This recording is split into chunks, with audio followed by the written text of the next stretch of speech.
It's the free cookies that keeps them coming back. Right?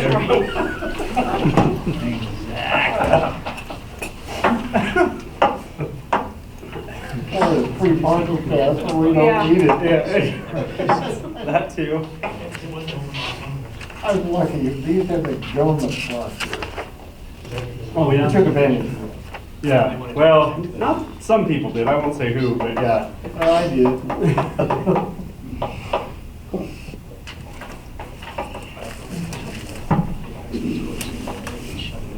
Yeah, I think we had every law enforcement agency in the state using our parking lot up here. Really? At one point, you know. All right, is it January 26th? Isn't that crazy? This morning, probably like, that's gotta be the most significant snow we've had in January. And that's just, knock on wood. All right, everybody appears to be settled and happy. Are we ready to begin? Yes.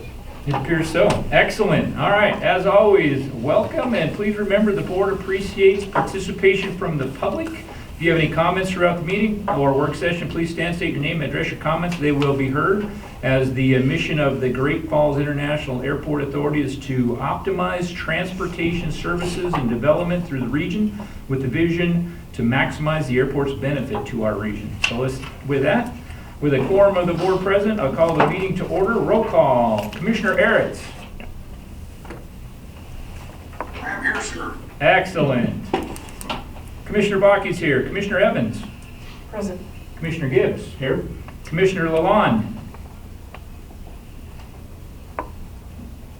He's not here. I don't see him yet. Yeah. All right, Commissioner Smith. Here. Commissioner Timbo. Here. Excellent. With the board present, I stand for the Pledge of Allegiance. I pledge allegiance to the flag of the United States of America and to the republic for which it stands, one nation, under God, indivisible, with liberty and justice for all. First, as always on the agenda, is consent agenda. The agenda is made up of routine day-to-day items that require board action but do not appear to have significant public impact. Items may be pulled from the consent agenda for separate discussion / vote by any board member. Item A, approval of board minutes from November 2020. B, payroll checks totaling November $88,485.74, December $87,268.69. C, maintenance and operation checks number 25754 through 25810 totaling $310,737.13. And for November, checks 25811 through... I'm asking David here. Oh, it got cut off. No, let me see if I can... I don't have it on mine either. We should have a check register here. Yeah, he's looking. Stand by for technical difficulties. 25865. Yeah, 25865. Is that what you think? 25865, yep. 6-5. For November, checks number 25811 through 25865. D, approve passenger facility charge totaling $29,000 for November and $30,000 for December 2020. And finally, E, financial reports for November and December of 2020. Is there any comments? Would anybody like anything to be pulled from the consent agenda for further discussion? Can I have a motion to accept the consent agenda as stated? Make that motion. Second. Second. All right, any further discussion regarding the consent agenda? With no further discussion, all in favor of approving the consent agenda as stated, do so as saying aye. Aye. Aye. Any opposed, nay? Consent agenda passes. On with the director's report. Yes, happy 2021, everyone. Just to briefly comment on the financials for the month, we're midway through the current fiscal year now. David and I have been talking a little bit about the current fiscal year, which obviously ends in June, and expectations, and it feels as though we're fairly close to budget. We think we'll be both fairly close on both revenue and expenses in terms of the year end. So we plan to do a forecast as we start the budget process for next year, which will probably start in February with a forecast year end to let us kind of know if there's any strings we need to pull before the year's up to ensure that we don't end up with a rate shock for the airlines. But as it looks right now, we're pretty close to on budget, both expense and revenue wise, which is good. The next half of the year, we'll see some increase in activity. Alaska starts a second flight to Seattle on the 12th of February, and we expect that'll last to the end of the fiscal year, so we'll be getting a little bit more landing weight for the remainder of the year, and then ideally as vaccinations take hold in spring, we might even see some spring break travel. Certainly April will be a much better month than last April when we only had, well, we had less than 500 passengers. So we do think that we are kind of on the upswing now side of the recovery, which is good. But in terms of the financials, pretty close to on target. So just to point that out. December was actually the busiest month that we've had since last February, so nearly a year. And we had about 7,500 passengers, which is still not very good. About 50% of what we would normally expect. I think it was 52%. But in terms of the capacity constraints that the airlines have on the airplanes, we did okay. United came in at about 67% loads for the month, which is pretty good in a COVID time. Whereas Delta underperformed a little bit. They were below 50 on both their routes. I think 42 and 46% load. But of course, they're not selling middle seats. So on a 2x2 configuration, that really limits the amount of seating capacity that you have on those planes. Same with Alaska. They were also in the same seating configuration, not selling middle seats at the time being, and they also fell slightly below 50% in terms of load factor. Allegiant still trails everyone in terms of load factor. They're sub 40%, and a lot of that has to do with people are just not traveling a ton to Las Vegas in particular. Phoenix seems to be doing okay. Particularly over the holidays, we saw some very full flights to Phoenix.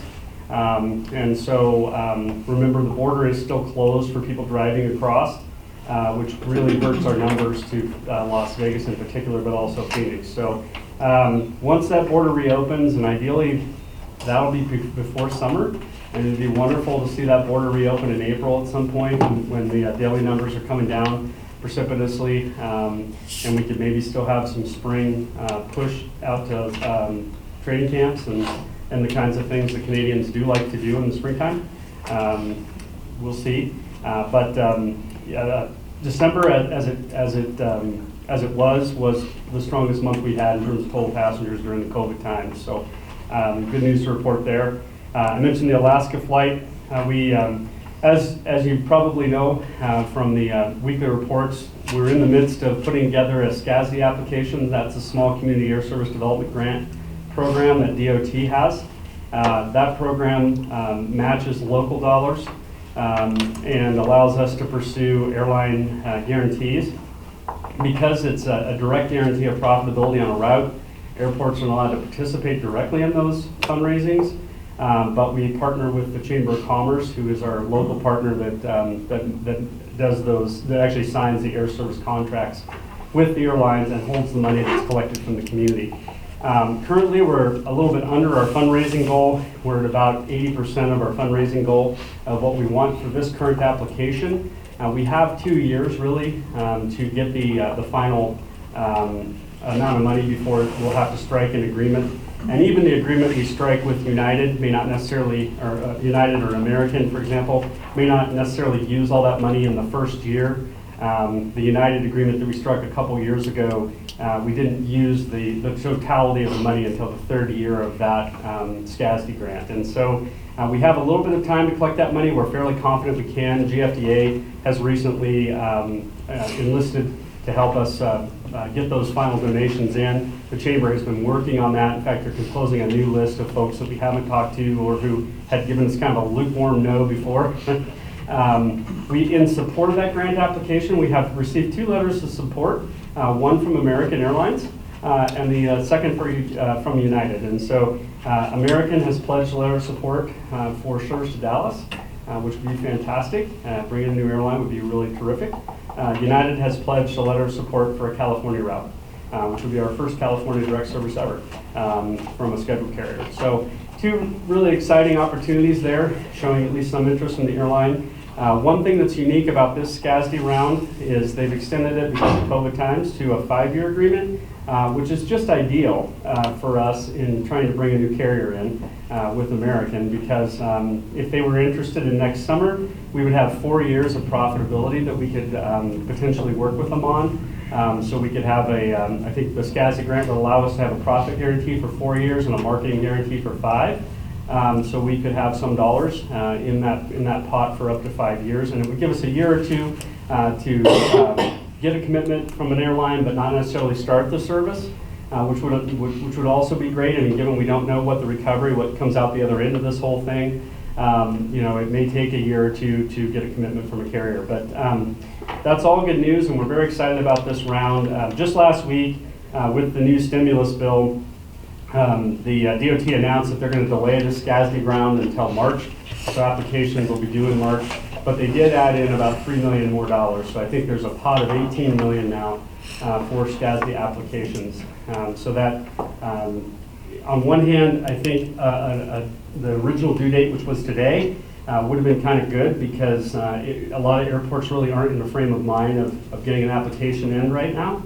But on the second note, waiting a couple months and having more money in the total pool might be better for our chances anyway. So we are working closely with our consultant to get that application together right now. Just last Friday, I learned that tourism has pledged $10,000 a year for the first 2 years for a new route to a new city. So should we get Dallas, for example, they've said they would do $10,000 in marketing for the first 2 years in Dallas to help that route along. So good news there. The bathroom construction is underway. As you might have heard walking in, there's jackhammers and all kinds of things. Demolition is almost entirely complete now. The flooring is up. The walls were torn down to the studs, and most of them are green boarded out now. We've got some samples on the little table there. The lighter color, the linen, is our wall tile. Has a nice linen fabric feel to it. It's a really nice tile. And then the other tile is our floor tile, so kind of a wood ceramic look. Those small chips that you see there are the counter samples that we're currently trying to pick from. So if you get a chance to take a look there, and after the meeting, if anyone would like to tour the bathroom construction, we can get into any of those bathrooms so you can kind of see what's going on in there. Tile work, we think will actually start here, probably already has started today. Yeah, they're just prepping the floor now. For tiles. So ideally, by the time we have the next meeting, we'll have some of the bathrooms done and be ready maybe even to open the bag claim back up. So good news there. Let's see. We learned, I think it was just yesterday, it might have been the day before Friday, that FAA had called us and told us that they think there may be some discretionary holdover money left that we'll be able to acquire a snowblower with. As you may recall, for I think it's been 4 years now, we've been trying to acquire a snowblower through the discretionary program. Our current model is a 1992? One. A 1991. So it's well seasoned. But it does work, and it'll be a very viable backup. But we do need to replace it. We're thinking that the newer models with a much higher capacity for throwing snow might be even able to keep up to our machines as they go down the runway. Currently, what we have to do is kind of get everything plowed, and then you send the blower out, and that blower's out there for a good long time. If we had a faster model that could keep up a little better, we might even be able to keep up right behind the machines and get everything cleared kind of in one pass and move on. And so we've just yesterday I asked CH2M Hill to put together a scope of work to acquire this snowblower. As you may recall, when we use federal dollars, we have to go through a bid process and specify the equipment and go through a federal procurement bid. So we'll need some engineering help to specify that machine. Back in February of 2019, the board considered the acquisition of a snow blower with discretionary money. I know that's a long time ago. And we'll be returning next month to ask for a vote on that motion. We expect the budget for the project to be somewhere around $850,000 total to acquire that machine. It is one of the most expensive pieces of equipment that we have, a blower, and so a big deal that we'll be able to do that with 90% money. So we're pretty excited. At least it looks like we'll be able to. We continued design on the de-icing pond. We've had a number of fairly detailed construction design calls with the FAA. I'd say we're right now approaching 40% design on that project. That project will have to build out this spring for summer construction. You may have seen in some of my notes that just in the last couple of weeks, the guard ramp was able to achieve passing performance tests on their concrete beams. That's a big deal because we have at least now one contractor in the local area that can meet the more modern standard for concrete design. The Mang design criteria is similar but a little more stringent than what we'll have to do. The break strength is higher. So if they can meet the Mang test, there's a very good chance they would be able to meet our tests without as much trouble. You may recall that the Mang project was delayed last fall because they couldn't get passing strength tests on the beam breaks. And so they've lost an entire year of construction because of that.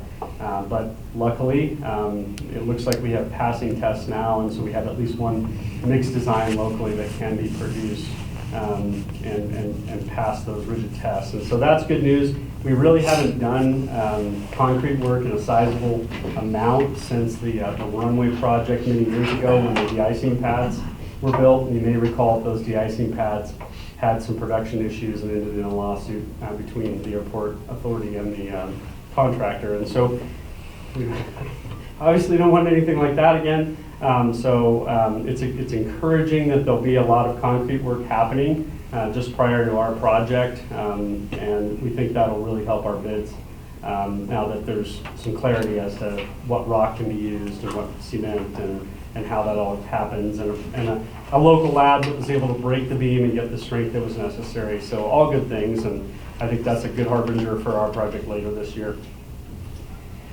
We also learned in the last week that there might be some additional CARE funding coming our way. An email went out to airports last week, a very long email with a lot of information in it. But as we parsed through that, we believe that it looks like we might be receiving about $2 million. Ideally, the FAA will be telling us a little bit more about how much money that could be. We really, based on the criteria that's out there, it's not exactly clear, but it looks like maybe around $2 million might come to us. We're not sure when that programming will start, but the legislation says that we have to at least commit it by September.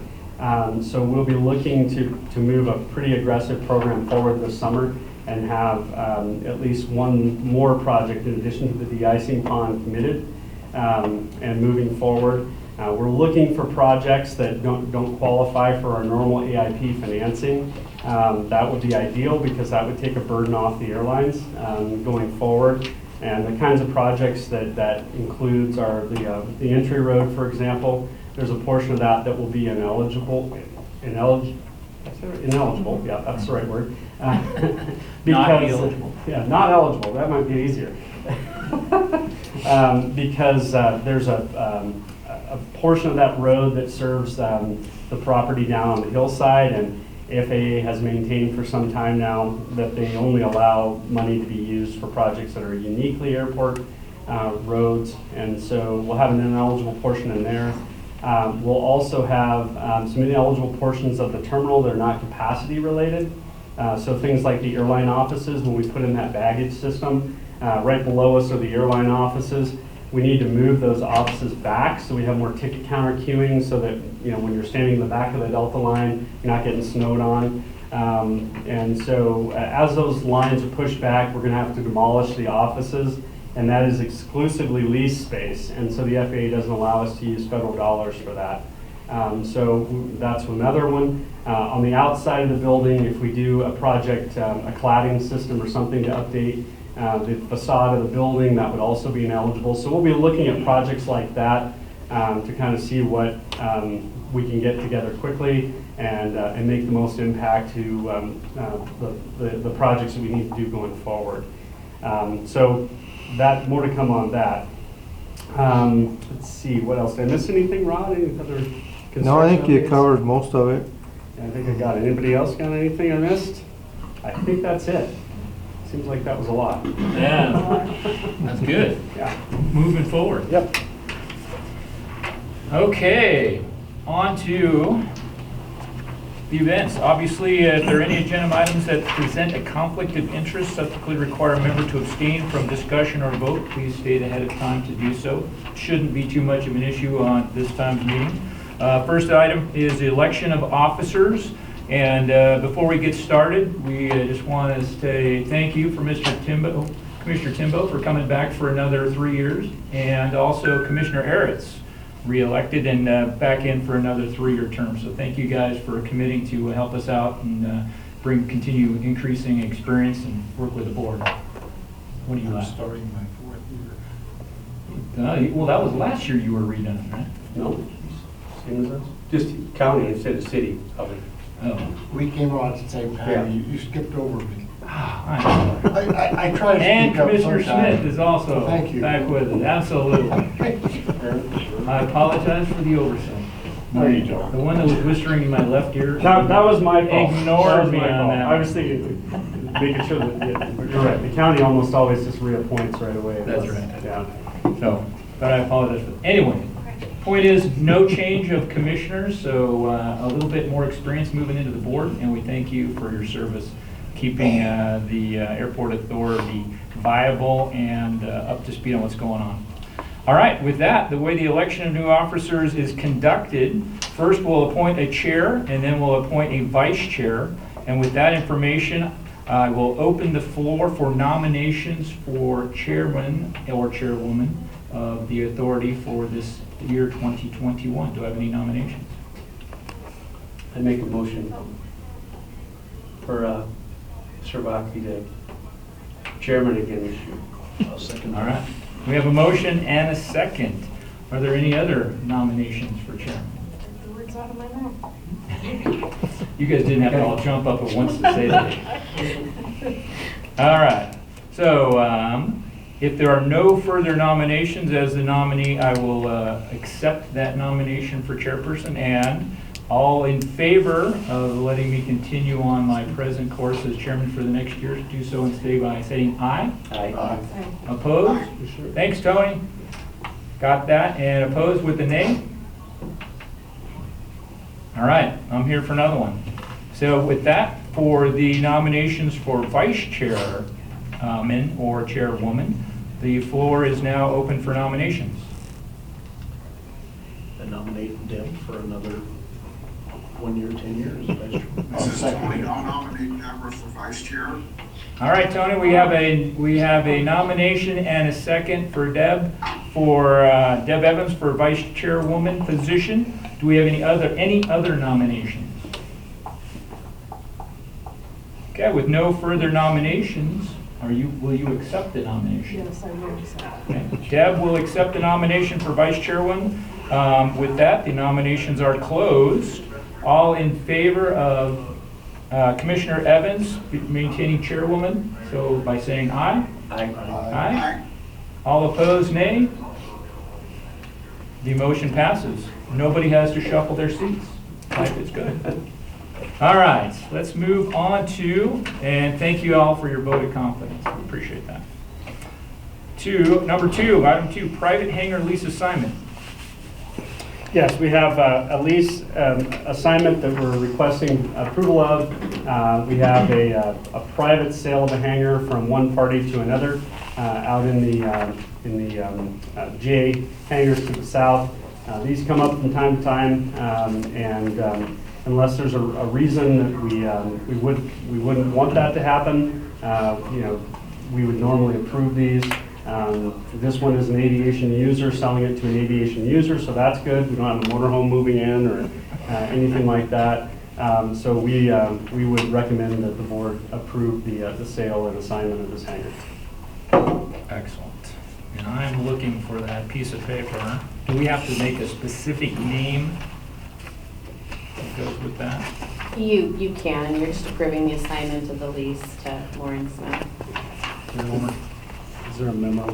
There I think is. that's what he's looking for. It's number page 2. number, It's right before the audit. right, yeah, looks like this. It's just before the agenda for the work session. Cool. Throw me that one. I'll Yeah, that's even easier. prevent the digging moving on there. Thank you. Okay, so, Mr. Chair, I'll make the motion if you'd like to approve the assignment of the private hangar ground lease. excellent. And, I'll second it.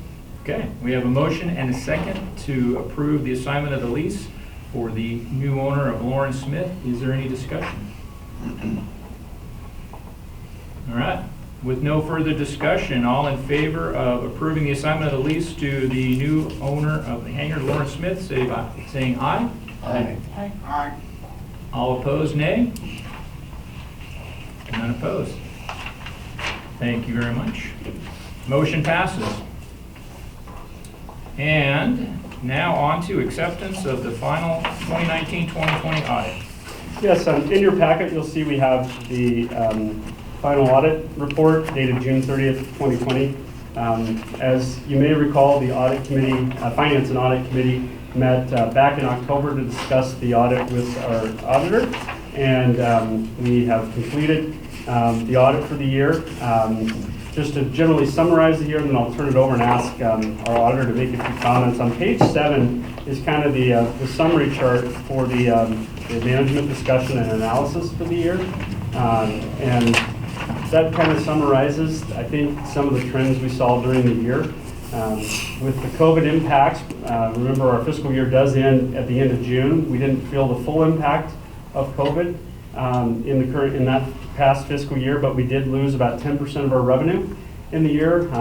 Pretty close to forecast. We thought we might lose up to about $500,000, but we lost about $420,000 worth of operating revenue, as you can see in the chart. Our operating expenses, we're not able to curtail those in quite as aggressive a fashion, given that we were already 3/4 of the way through the year. But we were able to cut operating expenses fairly aggressively, primarily through marketing expenses that we didn't spend. We were able to save on some discretionary purchases down in Rod's area of maintenance, things like fuel delays, wire brushes for the brooms, as much as we could to try and stave off expenses. We tried, and that allowed us to reduce expenses by just a little over $300,000 for the year. Like I said, we didn't keep pace. I'm sorry, not 300,000, but about 100,000 for the year. We didn't keep pace with the operating cost difference, but we also were able to defer some of our capital costs out of last year. So we were able to hold back a rate shock on the airlines, which is good. Dave and I have just been completing the airline settlement. Basically what that is, at the end of the year, we compare budget to actual. The airline rates are based on the budget year every year to give them equity in the budget process. And then at the end of the year, we true that up against actuals. And as we've taken the audit information and entered it into the financial model, we're actually fairly close. We're actually going to be giving some money back to the airlines. So I think about $120,000 will flow back to the airlines because of some of the financial stuff we were able to do near the year end. And so I think that's pretty encouraging. I think probably a lot of airports that were unable to do that will have a sizable settlement they'll be asking for the airlines at the end of this year. And we're not in that position, which is good. So all in all, given how the year unfolded, I think this chart kind of shows that we had a decent year, as best as we could, given the circumstances. And it sets us up pretty well for the current fiscal year. I do expect we'll continue to lose revenue throughout this fiscal year. We expect as much as $1 million total lost revenue over where we are there in the chart at $4 million and back in 2018-19. I think we could easily be down to about $3 million by the end of this fiscal year. So still more challenge ahead, but you may recall we were able to use CARES dollars during the year to relieve some of our debt service pressure. We paid off all of the debt that's not guaranteed by an outside revenue source such as the rental cars or FedEx. And I think that'll bear itself out in the current fiscal year when we see the financials at the end of the year. With that, I'd like to invite Megan, our auditor, to say a few words about our audit for the year. Thank you, John. For those of you who don't know me, my name is Megan Connors. I'm a shareholder at Anderson's and Muehlin here in town. On behalf of Rick Razik, who is the signing partner for the audit, and myself and the rest of the team at AZ, I just want to thank you guys again for the opportunity to be your guys' auditors. We really do enjoy working with John and now David throughout the audit process. Just wanted to kind of briefly touch on what you would see in the financial report today. So we include various auditor reports, which I will touch on. And like John mentioned, the management discussion analysis is really important. It provides the airport a way to enter into qualitative information and maybe some storytelling that we can't put in the financial statements and the footnotes. It provides a good background story to what the numbers really show, so I really do encourage you guys to read that information. Following the MD&A and the financial statements, we have our footnotes and then supplemental schedules and then our single audit section. And just a reminder that the single audit is our compliance audit over any federal monies received. We do conduct our audit in accordance with governmental accounting standards as well as standards applicable to uniform guidance, which is the compliance side. And I'll go over that a little bit more in detail here. And then we also conduct an audit over the PSC program or the passenger facility charges. I am solely going to focus just today on the results of the audit, which is included on the schedule of findings and question costs, which is at the very back at page 74 if you're scrolling through or trying to flip through pages. But this really does have the summary, a high-level summary of everything that we did in the audit. At the top of there, we'll have our summary of our auditor results for the financial statement audit. We're happy to report a clean or unmodified opinion over the financial statements.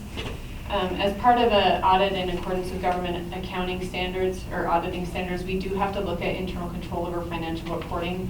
We don't test enough internal control in order to provide an opinion on that, but what it does is it gives us a basis to design our audit procedures adequately. And so here we'll report any control findings. We did not identify any material weaknesses. We did identify one significant deficiency, which I'll talk a little bit more in detail. And then we noted no non-compliance material to the financial statements. Underneath that, we'll have our summary for our federal award audit in accordance with uniform guidance. We had no material weaknesses or significant deficiencies identified. We have an unmodified or clean opinion on compliance and no additional other findings required by uniform guidance. The major program this year hasn't changed from prior years. We audit the FAA Airport Improvement Program. Interestingly enough, when you guys received your CARES Act dollars, those were kind of swept into the same program, so we didn't have to consider them separately. So we did include in our testing some of those CARES Act dollars that were expended this year. And just another important thing to note that the airport does qualify as a low-risk auditee and will continue to do so going forward. On the next page, on page 75, there is the description of the significant deficiency that we found. A significant deficiency is a control finding or a combination of control deficiencies that we might find that are less severe than a material weakness, but still important enough to bring to management's attention. And what this was related to was just as a result of certain audit entries that we had to post, it just indicates that there is a significant deficiency in the account reconciliation and financial statement closing process. And as you'll read in here, the cause of that was really due to the switchover in the finance role with Maria retiring at the end of May, along with all the craziness of COVID, and then getting David into his position. It just kind of caused some year-end accrual entries that we had to adjust at year-end. And so you'll see down here that we're recommending management develop a system of timely and effective reconciliation of accounts. Strengthening this reconciliation process will allow management to provide timely financial reporting. And I know just from working with John and David since year-end that that's already well on its way to being implemented. And David's doing a great job of consulting with us if he's got questions and whatnot, and I have no doubt that it will be great going forward. So, we didn't have any federal award questioned costs, which that would have been reported on page 76. And then just to quickly give you guys an update on the prior year findings. We have discussed depreciation expense the last few years, and that was not an issue related to this audit. So we've implemented, or that has been implemented this year. And then just last and not least, the opinion over the PSC audit was another unmodified or clean opinion with no compliance findings as well. So with that, I'd open it up to any questions you guys might have.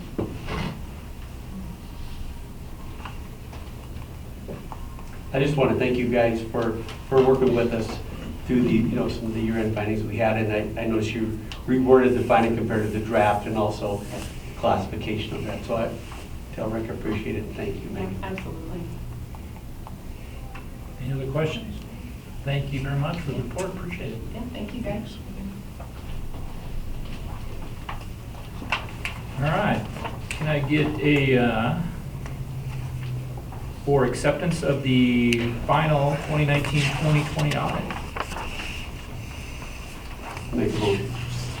I have a motion to accept the final 2019-2020 audit as presented. Can I have a second? I'll second. I have a motion and a second. Any further discussion? Tony, any discussion? None, sir. Excellent. All right, with the motion second and no further discussion, all in favor accepting the 2019-2020 audit as stated, in favor say aye. Aye. Aye. Opposed? And none opposed? The audit passes. Thank you. Thank you. Thank you. Thanks, Megan. Okay, before we close out the meeting here, Airport Authority Board comments. Commissioner Aritz, any comments? I have none. All right, Commissioner Gibbs. None. Commissioner Lalonde is not here. Commissioner Timbo. None. Commissioner Smith. I have none. Commissioner Evans. None. And I have no further comments. John, any comments from the public? None. Awesome. All right, with no further business come before the board, I declare this meeting adjourned. Let's take a 7-minute break. Let's come back at 45 and to get to the work session. All right, thank you. Lots of paper in the work session.